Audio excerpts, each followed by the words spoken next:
Welcome, you beautiful weirdos. Today I'm ranking guitar picking techniques because I had loads of fun ranking the Van Halen album, so I thought, why not do it with something that more people can watch? Because sadly, not enough people know about Van Halen. And obviously, picking techniques is something that everybody has to use when playing guitar, because if you're not making noise when playing guitar, you're just kind of not playing guitar. I think you get the gist. And so I thought, why not give it a rank? Because there are some really cool ones that make you an absolute shred god, and there are some that are just completely useless and complete crap. Today I'm going to go through a couple of them, and I'm going to go from absolute top tier god shred to absolutely useless, obviously. And before I start, this is obviously all opinion. This is all what I think. What I think may not be what you think, which that's going to happen because it's a normal thing. That's how life works. But I can give you pros and I can give you cons, and I can explain why I like something and why I don't like something. And then you can go in the comments and you can be like, no, at this point you said that this was bad and I think it's good because I use it. So feel free to leave me a comment and tell me how I'm wrong and how my opinion is in fact complete crap and how your opinion is way better than mine. Because we're musicians, we like to argue on the internet about useless things. So anyways, without further ado, let's get into the first technique, probably the most simplest thing that everybody learns when they start playing guitar: downpicking. Downpicking is what it says on the tin. You just hit every note that you play, it's just a downstroke. Now this is obviously massively used in metal and beginners. What's the difference? Haha, don't hate me, please, metalheads, please don't hurt me. But it's what we learned first, because upstrokes, they're way too complicated for a beginner guitarist. Anyways, downpicking obviously has its perks because downstrokes tend to be way more powerful and aggressive and stronger than upstrokes, because upstrokes are a little bit sissy crap because they're not strong and they're really weak, and so we're not going to use them because our metal is aggressive and all that crap. Now, I could say some good things. I'm sure I can come up with some crap about downpicking and why it's cool. But the truth is, if your downpicking is really strong, which it's naturally going to be because obviously downstrokes are strong, and it makes your upstrokes seem really weak, I want to let you in on a little secret. That's because you need to work on your pick strokes. If your upstrokes are really weak, that's because you're not good at doing upstrokes. If you're really weak with something, it's a sign that you're not good at it. If I went to the gym and couldn't even bench press the bar, I'm not good at bench press and I need to work on my bench press so I can bench press the bar. That's the exact same when it comes to playing guitar. If you don't feel as comfortable playing upstrokes because they're not as easy to do or whatever, that's because you need to work on your upstrokes. And yeah, you might start complaining, oh well, yeah, but I like the sound of downstrokes and my favourite guitarists do downstrokes. Yeah, Eddie Van Halen did some crazy things that I can try and I can suck at because he's Eddie Van Halen. I am not Eddie Van Halen. Just because someone you love can do something doesn't mean you can do it. Because you are special, my friend. What works for someone might not work for you. Just like with building muscle, a workout routine can work for somebody. Batman's routine works for Batman. But if we try Batman's routine, it won't work because we're different from Batman. Same thing with guitar. One routine for somebody will work really well and it will suit them absolutely perfectly. But you're not them. So do what works for you, because that's what matters, because you know you more than most people do, probably. But anyways, back to downpicking. Another thing about it is that it's incredibly uneconomical because you're doing this motion and you're just doing one note. So going down, coming back up is a massive waste because you're not playing any notes there. So it's really hard to push to good speed, and also it hurts the crap out of your wrist because you're having to do so much extra motion and it sucks. So if you're a habitual downpicker, try working on your upstrokes because it will save you so much pain down the line. Downpicking, I just think it's complete crap. And if you can't do anything else, you need to work on something else. This is going to straight into stupid and useless at the very bottom. Metalheads, tell me off in the comments. So you can do all down, you can do all up. No one does all up. But what do you do when you can combine them two? You can get alternate picking. Now, alternate picking is a literal immediate double in speed. Instead of doing this motion and getting one note, you do 1, 2. You get 2 notes from the same motion. And plus, you can get even more than double the speed because you can just kind of spaz out and go for it and do it. Alternate picking is the basis of shred. Alternate picking it leaps and bounds better than alternate picking. However, it is not quite the best. Say if you're going up in like 3 notes per string. If you go down, up, down, you have to reach over the string to come back to do an uppick, which is where uneconomical things happen. Uneconomical things happen because now you're wasting energy that you could have used. So while alternate picking is way better than down picking, it's still not the best. Well, the best is what we'll come to soon. So alternate picking, I'm going to have to put that in a low, very cool, probably a high, it's okay. Purely because alternate picking can build loads of speed. Like look at Paul Gilbert, one of the best alternate pickers. He's freaking insane. Racer X is just incredible. It's super fast, it's super technical, and it's actually super clean, which is what you don't really find nowadays. So I'm going to put alternate in a quite a low, very cool, but still very cool nonetheless. So we've talked about picking every note. What happens if you don't pick a single note and use this hand entirely? Now, legato, now that I'm thinking about it, isn't really a picking technique because it's the lack of picking, but let's just run with it. Now, hammer-ons and pull-offs are really, really cool because now you're only using one hand, which means less stuff that's going to the brain, less electrical impulses going to the brain, which means less error because you don't have to sync up both of your hands. There's less impulses, less for your brain to process, which means you can just push that as fast as your physical, mechanical happenings can happen. So this, you can get way more speed than alternate picking because hand syncing sucks to practice. And if you can just get rid of one hand, it works, right? The downside is because you've got this pretty much boundless speed, it can be really, really, really sloppy. Say you're trying to go up on like 3-string runs. If you do it purely legato, maybe like picking the first note on every string, there's a good chance that if you don't practice it, it's just going to sound really disjointed. If you're like, maybe not that extreme. Your actual rhythm of what you're trying to play will not be consistent at all because you've not got that like time pressure that you have when you're having to synchronize your hands together. Another thing about legato, which this is probably going to be a massive, massive hot take. Legato, in my opinion, sounds terrible. Unpicked guitar playing, in my ears, sounds absolutely horrific. Yeah, it's all smooth and all that, but unpicked guitar is just one of the worst things you can play on guitar. I just hate it. Sounds like utter crap. So for that, I'm gonna have to put legato in okay. Like, I would put it in like it kind of sucks for the noise, but the legato is a good building ground on how to get more speed in other types of picking. Which brings me on very, very smoothly onto economy picking. Economy picking takes the amazing raw speed that you can get from legato, but makes it sound actually good because you're picking notes.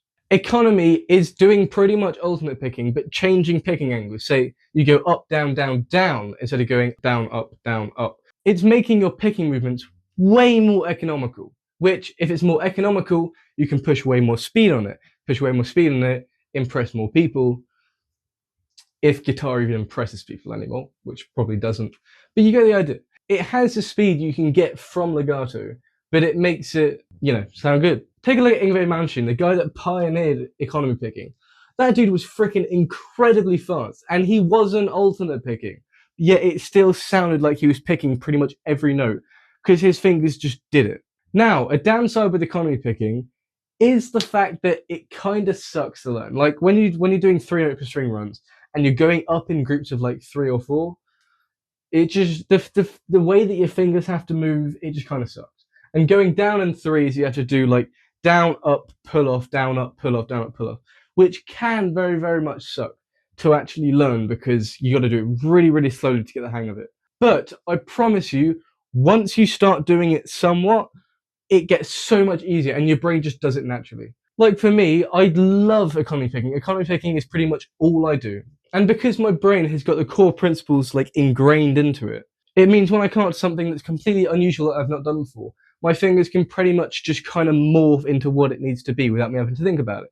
Which makes it so much freaking better than alternate legato, better than any picking technique, because you can just push so much goddamn unreal speed on it. It's amazing. It's amazing. If you're not an economy picker, I promise you, you'll have no regrets learning it because it's so much better than any other style of picking. So, as you can probably guess, this has to be a god tier shred technique because it's just, you just can't beat it.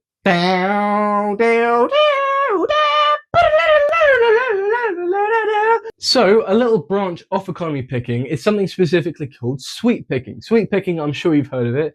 It's playing arpeggios, but your picking hand is doing a sweeping motion.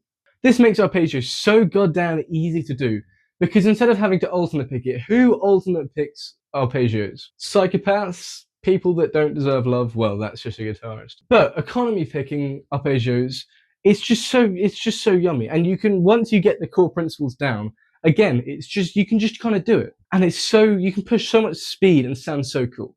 Now, with sweep picking, I want to talk about Jason Becker in particular, because oh my god, Jason Becker, his sweeping is the best. There's nothing better than Jason Becker's sweeping, because not only is it incredibly technically good, but it's also incredibly creative and still musical. And nowadays, when people sweep, they just kind of go through it really, really fast, and it sounds like complete and utter garbage. But when Jason Becker does it, the way that he actually uses composition to make it sound good, you just can't beat it. The Serrano arpeggios, the altitudes arpeggios, it's just all of it. It's super incredible. All this diminished stuff as well. It's just great, which is also an Ingve Malmsteen thing. But you get the idea.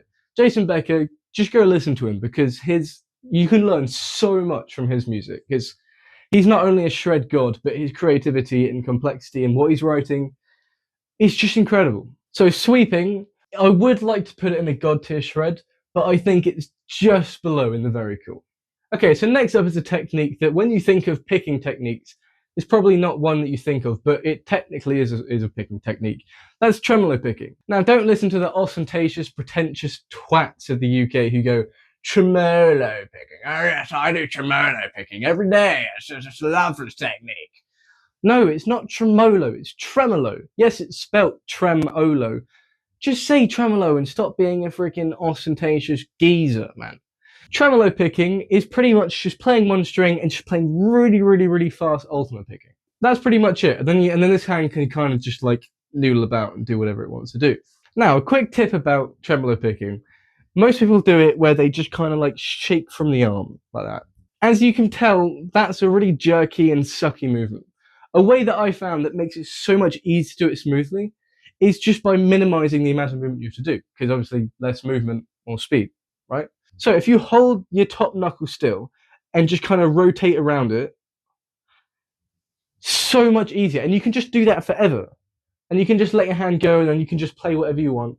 And it just works. Just give it a go. It takes a little bit to get used to, but once you start doing it, you can't stop. However, an issue with tremolo picking is because this hand is not limited, because obviously usually you have to swap through strings, which makes it, you got limits to go, right? Because you're not limited by the strings you have to change between, your hand can just go as fast as it possibly can, which is the point of tremolo picking. With the issue with that comes when this hand can go really, really fast.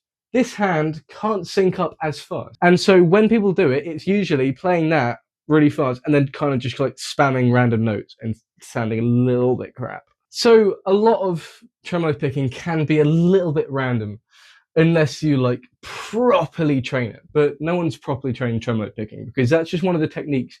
It's an incredibly distinct sound, but it's not widely used. But for this, I do want to put it in very, very cool. It's not quite alternate picking, because alternate picking is very much the basis of what guitar is. So it's going to be a very low, very cool. But it's still better than it's okay, because just tremolo picking, you can get some really, really cool runs out of it. Just like Eruption, but you already knew that. Speaking of Eruption, Eddie Van Halen. Now, Eddie Van Halen, he made tapping a thing. Now, he didn't necessarily invent it, but he never claimed that he invented it. I'm sure there'll be people down in the comments being like, no, Eddie didn't make it. It was used in this time with this player. But let's just say Eddie, he made tapping more generalized to the guitar community, because look at the 80s guitarists. Everybody tapped. If you didn't tap, were you really an 80s shred guitarist? But Eddie was the one who revolutionized it and made it a more, occurring thing. Tapping has probably gone through the most amount of changes in guitar history, more than any other technique. It started off with Eddie obviously doing his Eruption and going up a string doing arpeggios. And then it changed into people doing massive pentatonic runs with massive wide intervals, people doing massive tapped arpeggios, the Get the Funk Out solo by Extreme, Nino Bettencourt. Super cool dude, by the way. And then it changed people doing two-finger tapping at the same time. Even Red Beach, a guitarist from Winger, he did this technique where he'd tap, but he'd also pluck with his other fingers, which gave it a completely different sound. I could do an entire video on the history of tapping and how it's evolved through the years, because genuinely I could talk about it forever. I could even start on the modern guitarists and how they use it in these incredibly revolutionizing ways. I don't know what that word is. But you get the idea. Tapping has gone through so much, and there's probably not many shredders out there who don't use tapping. Tapping is one of those techniques that you need to know if you want to be like a properly cool shredder. Because another thing about tapping is that it's not necessarily hard to learn. It's literally just tapping one note. Tapping is a really, really good way to show at least non-guitarists that you're a good player, because they'll be really impressed by it. Guitarists themselves may not be as impressed, but it's a technique that makes you feel really cool because you can play really, really quickly without that much training. Although tapping is probably something you should train, especially if you want to do like really, really intricate technical things while staying clean. There's probably hundreds of ways tapping is used that I don't know about that would easily manage to get it to a god tier level. But for now, at least with what I think, it's 100% in the very cool. In fact, it's probably the top of very cool, just above sweeping, purely because of how it's just changed throughout the years. If you disagree with anything I say, again, this is all subjective, so feel free to like complain in the comments about how stupid this little kid on my TV screen is, man. But anyways, let's get into some like little more like niche things that people do on the guitar. Let's start off with something before guitars were plugins, classical guitar. Now, classical guitar sounds so epic, man. People doing, especially like Baroque music on classical guitars, just sounds so awesome. There's this YouTube channel called Sore Hands. This guy, he's a classical guitarist, he's pretentious, being a classical guitarist, but he's just, the music that he comes out with is just, it just sounds so amazing. And that's probably really biased because the first obsession I had with music was classical music. But finger picking and just all that, like, all the like proper like technique, oh my god. It'd be so awesome to just be able to do that and just be able to go, yeah. And that obviously is what made guitar a prominent thing, which eventually meant people plugged them in and then made electric guitars, you get a Les Paul and then all that stuff. Finger picking classical guitar, it just sounds epic. When it's done right, when it's done poorly, it sounds really crap. However, slight issue, there's not really that many classical guitarists anymore. At least from what I know, the electric guitar community is hundreds of times bigger than the classical community nowadays because there's not as many classical musician fans out there nowadays. So for that, I am going to have to put it in the niche category. There are some incredible people that show up on my feed all the time who are like kind of classical, kind of acoustic players who do finger picking, and it sounds absolutely gorgeous. But I am going to have to put it in the niche category. Just because it's not necessarily bad, it's just not, you like us like shredders in the world, not that I'm a shredder, but it's not really used, because if you want a finger pick, you have to like put down your actual pick, and it can kind of suck, but it still sounds great. In fact, if you're a classical guitarist, put a comment down below, because that is actually really, really cool, and I want to see if there are any classical musicians who watch this channel that's not about classical guitar at all. But anyways, we can't use finger picking in, you know, electric guitar until someone came along and thought, no, I'm going to be different. So this is where hybrid picking comes in. Hybrid picking, obviously, you're picking with this hand, but you got these 3 spare fingers. So what can you do with them? Oh, we might as well just pluck extra notes. Now this is mostly used in like, you know, like all the shreddy, like country licks. It sounds freaking awesome. Like Albert Lee. Go check out Albert Lee, like Country Boy and the Ranch Boogie. Like, oh my God. Mind-boggling epic music. I saw Albert Lee live and met him. He's a really nice dude. But that's not the point. Hybrid picking is not just used in country and all that stuff, but it's also used in like modern guitar playing, and people come up with the most insanely cool things because they have that extra variation with being able to like avoid stupid string skipping by using a couple fingers, or avoiding like just really weird picking strokes and all that, because they have, you know, the variation of using other fingers. Because they have more freedom, they're able to actually expand what they're playing and play wider intervals and have it more like a piano-y kind of thing, because piano uses wider intervals than guitar. Hybrid picking, it's got its places, but I don't think it's as like incredible as it could be. So I'm probably going to put it in the it's okay category, just above the legato. If it was used like a lot more, then obviously it would be higher, but I'm going to have to put it in it's okay. Better than legato though, because legato sounds crap. So something even more uncommon is slap picking. Slap picking, just slapping, thumping and plucking, whatever you want to call it. You're probably thinking, Vaughan, that's a bass thing. Basses aren't guitars. People actually do slapping on guitar, and it can sound really sick, because I don't even know. It just sounds cool. Like, give it a listen if you got any free time.